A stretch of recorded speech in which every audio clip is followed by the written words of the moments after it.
début de la parabole du Fils prodigue, Jésus a parlé d'un père qui avait deux fils. Jusqu'ici, nous avons suivi les péripéties d'un seul de ses fils, le plus jeune, celui qu'on appelle le prodigue, et celui qui est revenu repentant vers son père après avoir gaspillé sa vie. Mais l'enseignement de Jésus dans cette parabole ne serait pas complet sans que nous connaissions l'attitude et la réaction de l'autre fils, celui qui n'a jamais quitté son père, celui qui a toujours bien fait. Comment réagit-il face au retour de son mauvais frère? Eh bien, lisons sa réaction ensemble dans l'Évangile selon Luc, chapitre 15, à partir des versets 25 jusqu'à 32. Pendant ce temps, le fils aîné travaillait au champ. Sur le chemin du retour, quand il arriva près de la maison, il entendit de la musique et des danses. Il appela l'un des serviteurs et lui demanda ce qui se passait. Le garçon lui répondit, « C'est ton frère qui est de retour. Ton père a tué le veau gras en son honneur parce qu'il l'a retrouvé sain et sauf. » Alors le fils aîné se mit en colère et refusa de franchir le seuil de la maison. Son père sortit et l'invita à entrer. Mais lui répondit, « Cela fait tant d'années que je suis à ton service. Jamais je ne t'ai désobéi.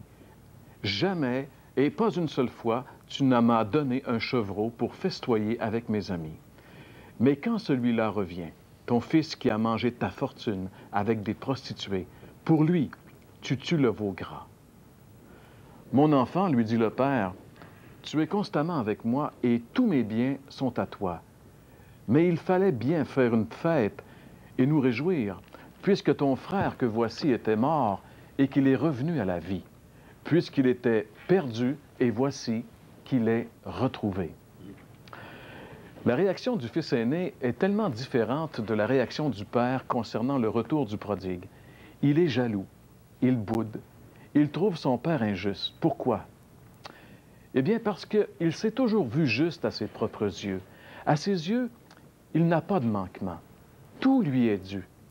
Il ne connaît absolument rien de la faveur imméritée de Dieu, la merveilleuse grâce de Dieu qui sauve uniquement les pécheurs repentants, pas ceux qui se croient bons. Le fils prodigue, on peut dire, est maintenant un fils par grâce. Il a perdu son droit de fils à cause de sa vie dépravée, mais à cause de sa repentance et de sa foi dans la bonté de son père, le père lui a redonné sa position de fils, mais cette fois-ci par pure grâce, pas parce qu'il le méritait, mais à cause du grand amour de son père. Et vous savez, il en est toujours ainsi pour tout le monde avec Dieu. Voici comment Jésus a illustré cette grande vérité. Si vous voulez, nous allons lire à nouveau un autre passage dans les Écritures, dans l'Évangile de Luc, chapitre 18. Nous lisons ceci. « Deux hommes montèrent au temple pour prier, un pharisien et un collecteur d'impôts. Le pharisien debout faisait intérieurement cette prière. « Ô Dieu, je te remercie de ne pas être avare, malhonnête et adultère comme les autres hommes, et en particulier comme ce collecteur d'impôts là-bas. Moi, je jeûne 2 jours par semaine.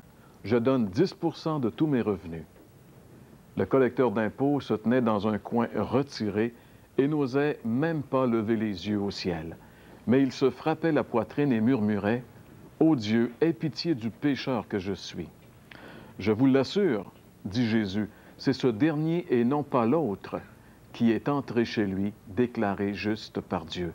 Car celui qui s'élève sera abaissé et celui qui s'abaisse sera élevé. » Il est tout à fait évident, d'après cet exemple que nous a donné Jésus, que les justes devant Dieu ne sont pas ceux qui se croient tels en s'appuyant sur leur mérite, mais uniquement ceux qui ont reconnu leur état de pécheur et qui se sont vus perdus devant Dieu. Vous savez, le problème avec les propres justes, c'est qu'ils ne peuvent pas se voir perdus. Et c'était le cas du frère aîné du fils prodigue. Pourtant, la Bible affirme avec toute sa vigueur que tous les hommes, quels qu'ils soient, sont des pécheurs perdus sur la route de l'enfer et qu'ils ont absolument besoin de changer de voie et de venir au Père qui est Dieu par la foi. Dans l'épître qu'il écrit aux chrétiens de Rome, l'apôtre Paul définit très clairement l'état désespéré de tout être humain devant Dieu. Lisons à nouveau un autre passage biblique dans l'épître de Paul aux Romains, chapitre 3, les versets 10 à 12. On lit ceci. « L'Écriture le dit, il n'y a pas de juste, pas même un seul, pas d'homme capable de comprendre. Pas un qui cherche Dieu. Ils sont tous égarés, ils se sont tous corrompus, tous ensemble. Il n'y en a pas un qui fasse le bien, non, pas même un seul. » Alors voilà, mes chers amis, comment Dieu voit les choses et les hommes à ses yeux. Vous savez, Dieu a des yeux qui sont purs et qui sont saints. Et il n'y a pas une seule personne juste, selon Dieu. Pas une seule personne qui cherche Dieu. En réalité, la Bible nous révèle ici que tous les hommes sont égarés, tous les hommes sont corrompus et qu'il n'y a pas même un seul qui fasse le bien. C'est un bien triste bilan que Dieu dresse de l'humanité. Tous les hommes, quels qu'ils soient à leurs propres yeux, bons ou mauvais, sont par nature des fils prodigues. Vous et moi, nous sommes aussi des fils prodigues. Est-ce que nous sommes vraiment conscients que malgré toutes nos bonnes œuvres, notre moralité, notre religiosité, Dieu nous voit comme étant tous perdus et sur la route de l'enfer? Vous savez, ce n'est pas tellement facile d'accepter ce fait. Ce le fut, en tout cas, très difficile pour le frère aîné du fils prodigue. Mais la bonne nouvelle, c'est qu'il est possible pour les prodigues que nous sommes tous de revenir au Père, de venir à Dieu pour être sauvés et avoir la vie éternelle. C'est ce que l'apôtre Paul nous révèle un peu plus loin dans ce chapitre 3 de son Épître aux Romains. Ces versets qu'on peut lire à nouveau ensemble, Romains 3, les versets 23 et 24. Il est dit « Tous ont péché, et en effet, et sont privés de la glorieuse présence de Dieu. Et ils sont déclarés justes par sa grâce. C'est un don que Dieu leur fait par le moyen de la délivrance apportée par Jésus-Christ. » Le seul moyen d'être déclaré juste par Dieu, c'est de recevoir la grâce de Dieu. Et la grâce de Dieu, c'est un cadeau que Dieu nous fait. Cela veut dire le pardon de tous nos péchés et une vie nouvelle, une nouvelle nature. Tout cela, nous pouvons l'obtenir uniquement par la confiance absolue en la personne et l'œuvre de Jésus à la croix. Vous savez, quand Jésus est mort sur la croix il y a 2000 ans, il s'est passé des choses qui n'étaient peut-être pas visibles avec nos yeux, mais qui sont d'une importance capitale. La Bible dit que ce jour-là, Dieu a jugé l'humanité en jugeant son propre Fils. Tous les péchés de tous les hommes qui ont vécu depuis Adam jusqu'au dernier ont été mis sur la tête juste et innocente de Jésus-Christ. Et là, Dieu le Père a jugé son Fils à notre place.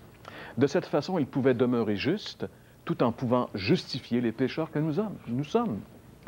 C'est pour ça qu'il est possible aujourd'hui de pouvoir revenir au Père.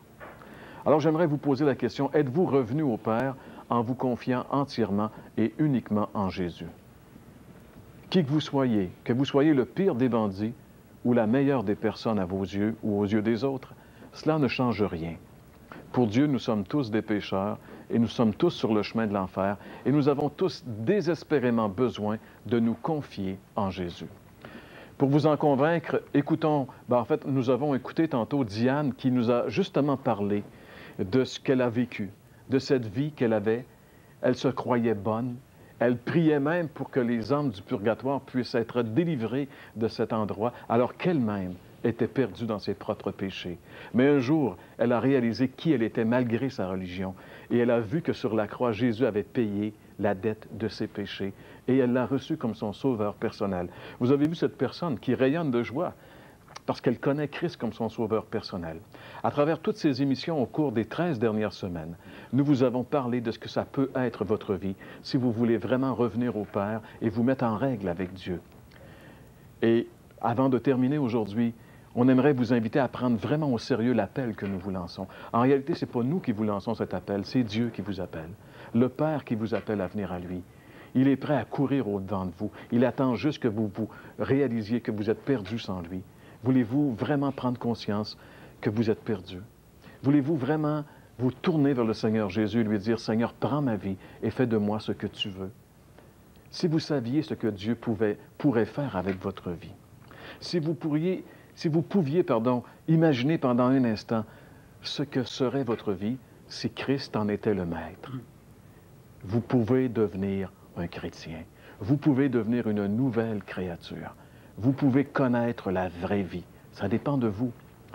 Vous n'avez qu'à recevoir le Christ. Vous n'avez qu'à l'inviter comme votre Sauveur et votre Seigneur. Faites-le, mes amis. et faites-le maintenant.